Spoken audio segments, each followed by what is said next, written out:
you see them? Get all 12 right here. Sion and Og won't yea utterly destroyed.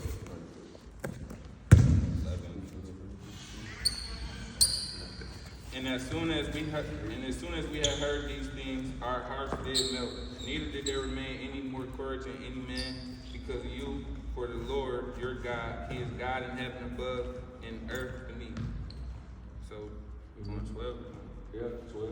Oh, Here, 12, 13. Now therefore, I pray you, swear unto me by the Lord, since I have shewed you kindness, that ye will also shew kindness unto my father's house, and give him ye true token. Okay, yeah, that's it. So I'm going to read it again. It's Joshua chapter 2, verses 9 through 12, right? So it goes, and she said unto the men, I know that the Lord hath given you the land, and that your terror is fallen upon us, and that all inhabitants of the land faint because of you. For we have heard how the Lord dried up the water of the Red Sea for you, when ye came out of Egypt, and what ye did unto the two kings of the Amorites that were on the other side Jordan, Sihon and Og, whom ye utterly destroyed. And as soon as we heard these things, our hearts did melt. Neither did there remain any more courage in any man because of you. For the Lord your God, He is God in heaven and in earth beneath. Now therefore I pray you, swear unto me by the Lord, since I have showed you kindness, that ye will also show kindness that unto my father's house, and give me a true token. Okay, so this is Joshua chapter 2. In Joshua chapter 1, it was the introduction for them coming into the promised land after Moses and the Israelites, they died after disobeying God for 40 years. So they had to spend all of that 40 years in the wilderness, and the old generation couldn't come into the new promised land, right?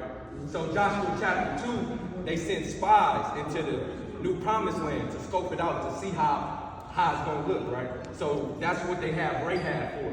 Rahab heard about everything. Rahab heard about the Red Sea drying up. She heard about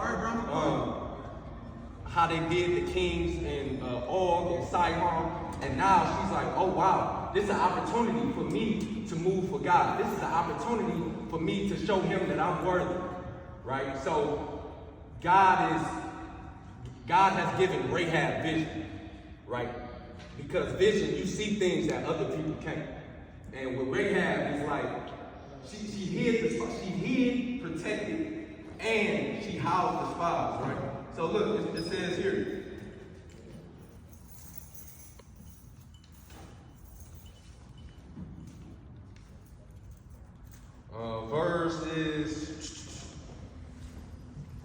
Verses 12.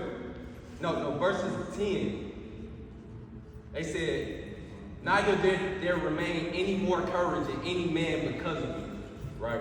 So, in the first chapter, they said, God was telling Joshua and the Israelites, be strong and very courageous. It said, no courage remained in any of the men. It's funny how God speak words of life into you. He encouraged you. He said, listen, you can do this. I'm going to strengthen you. Never fear. Neither be thou dismayed. I got you. Right? But he putting fear in the heart of the enemy. He's telling them, listen, I'm with y'all. I ain't with them. Right? So when God gave her vision, it's like you got to walk by faith and not by sight. Sometimes you ain't going to be able to see where you're going. It's going to be hard. It's like you're blind. You got to kind of feel your way through a little bit. You know, you got to understand that the path is not going to be lit up for you to go down that path.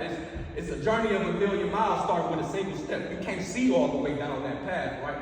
But every time you take a step, you illuminate your path. So God is going to walk your footsteps. The Lord orders the steps of a good man, and He delighteth in His way. So just being confident in who He is, He that has begun a good work in me will see it complete until the day of Jesus Christ. Always know that in that darkness, it's always going to be light. And when you do things for the Lord, like how Rahab housed those Israelites, God will always show favor on you, right? If we go to chapter 5, when they walk around the walls 6 times in 6 days, and on the 7th time they walked around on the 7th day they walked around it 7 times. So when that happened, they sounded the trumpets and the wall. In the King James Version, it says, the wall fell flat. It fell flat. It didn't say God had made it tumble and all the walls came down. No, it fell flat so you can come right into the enemy's territory. And that's what it's all about. When God has something, this is the first battle of all of Joshua's conquest. But notice they didn't even fight.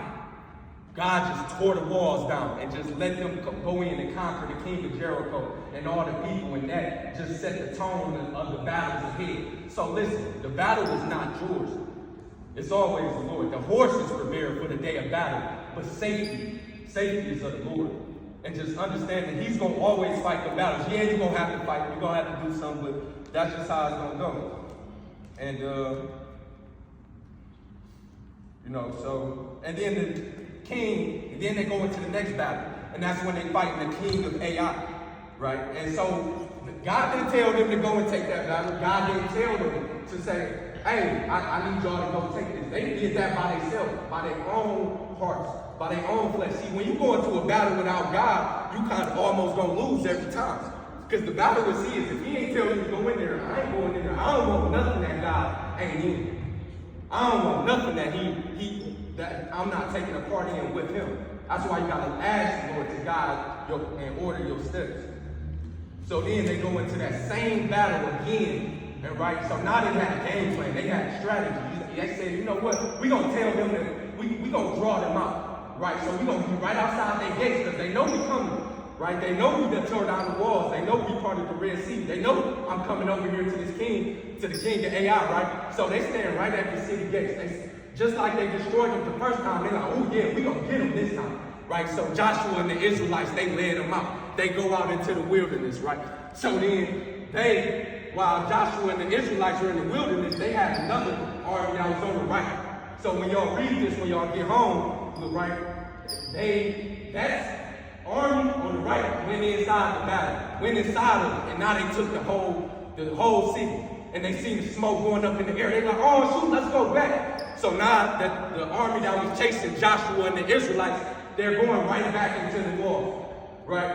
And so now Joshua, they got the sandwich in, right? So you got to have a plan of attack because the Lord is a God of order, like you said. There wasn't no order in here, right? We got to have some order. We got to be together, fellas. We got to have a plan of attack. If we all ain't on the same page, right, how are we going to come together and strengthen each other? I can strengthen myself all day, but if I don't have my brothers in here telling me, hey bro, you holding me accountable, hey bro, you doing wrong, hey, you need to pick it up, John, you ain't doing right, man, you slipping on this, you talking too much, you gotta show us, you gotta lead by example.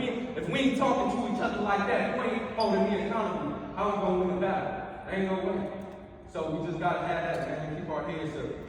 Y'all got any questions about it?